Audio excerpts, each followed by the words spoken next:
Ya, masih bersama saya Helmi Yahya dan tamu saya yang sangat istimewa, Menristek dan Kepala Badan Riset dan Inovasi Nasional.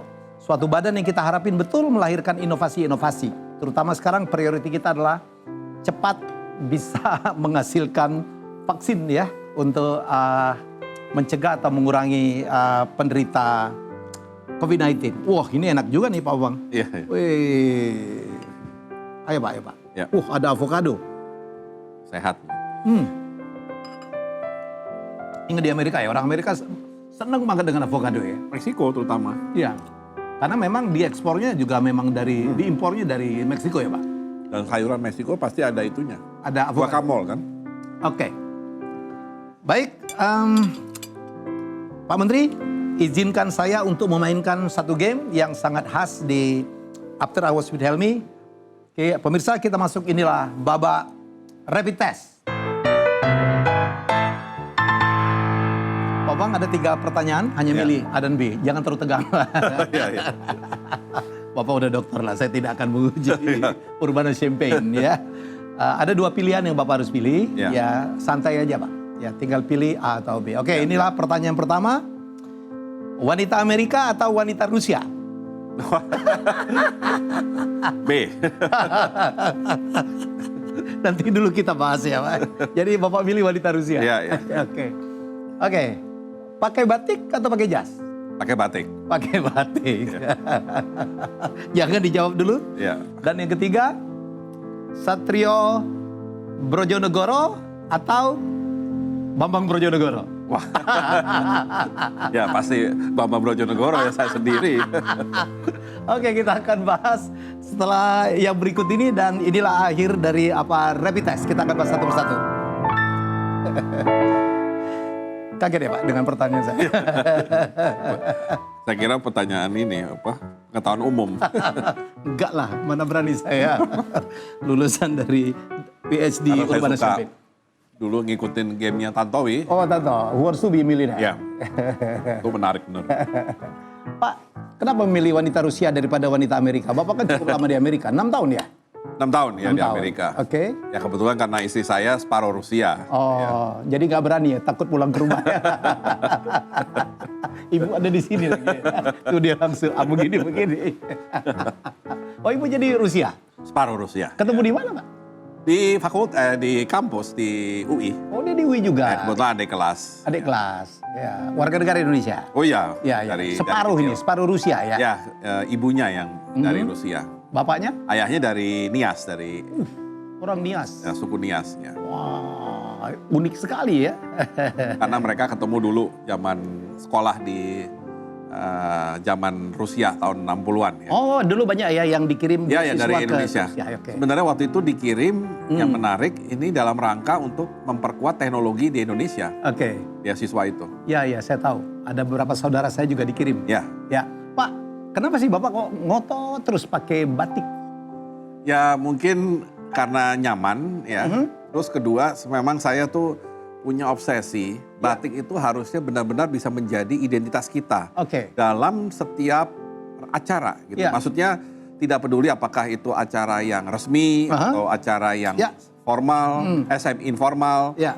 Di dalam negeri maupun di luar negeri. Ya kita harus bangga dan harus berani pakai batik. Ya. Contohnya kalau saya dulu ikut ke UN, ya acara-acara di PBB, itu saya malah kagum delegasi Afrika, ya ini terutama memang bukan musim dingin ya, musim semi atau musim panas. Delegasi Afrika pede tuh masuk ke PBB, masuk ke ruang majelis umum dengan tetap menggunakan pakaian Afrikanya, ya ada yang putih panjang, ada yang ada warna-warna, ya kan perempuan pakai tutup yang khas gitu yang turban itu ya, kayak puter itu. Turban, ya. Nah, sama juga yang dari Middle East, dari ya tidak hanya Arab Saudi, dari yang beberapa negara Arab itu tetap juga artinya pede aja masuk dengan pakaian ala Arab ya. Apalagi Nelson Mandela kemudian memperkenalkan batik Indonesia ke mata dunia. Intinya kalau menurut saya kalau Afrika berani, satu lagi contohnya, saya pernah ikut pertemuan ASEAN ya. Kebetulan waktu itu Menteri Keuangan kan, tapi ketuanya waktu itu Myanmar karena mereka memang hostnya kan. Ketika kita rapat, yang saya surprise, saya pakai jas lengkap kan, pedasi segala macam. Menteri Myanmar, ya mohon maaf pakai sendal Pak. Dan pakai sarung itu. Sendal pakai sarung. Dan itu memang pakaian mereka dan mereka bangga kok nggak merasa kok saya jadi underdress ya. Kan nggak ada gitu ya. Nah saya pikir batik itu seperti itu. Sehingga kebetulan waktu ada acara UN di summer, saya sudah konsultasi sama perwakilan kita di PBB, kita sepakat Pakai batik. datang pakai batik. Dan saya merasa pede aja meskipun yang lain pakai jas gitu. Dan kemarin Bu Retno Marsudi membawa dalam UN beberapa orang malah pakai batik. Jadi Menurut Bapak saya mesti udah jadi duta saatnya. batik loh Pak ya. Wah kalau itu dengan sangat gembira ya. Tapi intinya kita harus pede lah. Ini suatu yang menurut saya kelebihan kita, kekayaan kita gitu. Setuju. Kenapa sih lebih memilih diri sendiri daripada kakaknya? Nggak takut kena Ya marah? enggak, artinya kita sama-sama gitu ya. Cuma tadi kan namanya juga joke kan, saya juga bingung milihnya. Ya tentunya kakak saya juga itu kan menginspirasi saya ya. dalam studi dan kemudian dalam karir. Ya, karena kebetulan kan dia dulu yang jadi dosen ya di ITB. Nah kemudian saya melihat bahwa apa yang dia lakukan, ya kayaknya dia menikmati, mencintai pekerjaannya. Dan ketika saya masuk FEUI, meskipun saya beda ya, artinya kalau dia engineering, saya di ekonomi. Tapi saya melihat menjadi dosen memang pilihan profesi yang cocok ya. Sekeluarga dosen semua ya? Sekeluarga dosen semua ya. Dari Bapak almarhum ya Pak? Ya, ayah saya juga dosen. Para dulu juga pernah jadi Mendikbud ya? Pernah. Ya, jadi ini keluarga yang sangat luar biasa dan Pak Satrio itu sekarang ketua AIP ya, Asosiasi Akademi Ilmu Pengetahuan Indonesia. Ya. Baik, inilah akhir dari program saya. Semoga Anda mendapatkan banyak sekali ya tambahan informasi terutama tentang vaksin ya COVID-19 yang sudah kita nanti-nantikan dan kita tadi juga menggambarkan tentang bagaimana bahwa Indonesia harus mengejar dalam dunia inovasi. Ya kita berharap Pak Menteri tetap sehat dalam mengemban amanah-amanahnya ya. Kita berharap banyak. Ya kita jumpa lagi dalam episode selanjutnya. Selamat malam. Blackbird sing in the dead of night. Take those broken wings and learn to fly.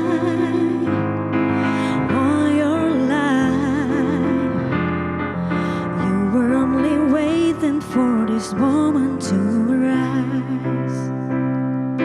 Blackbird sing in the dead of night. Take the sunken nights and learn to see. All your life, you were only waiting for this moment to be free. Blackbird fly.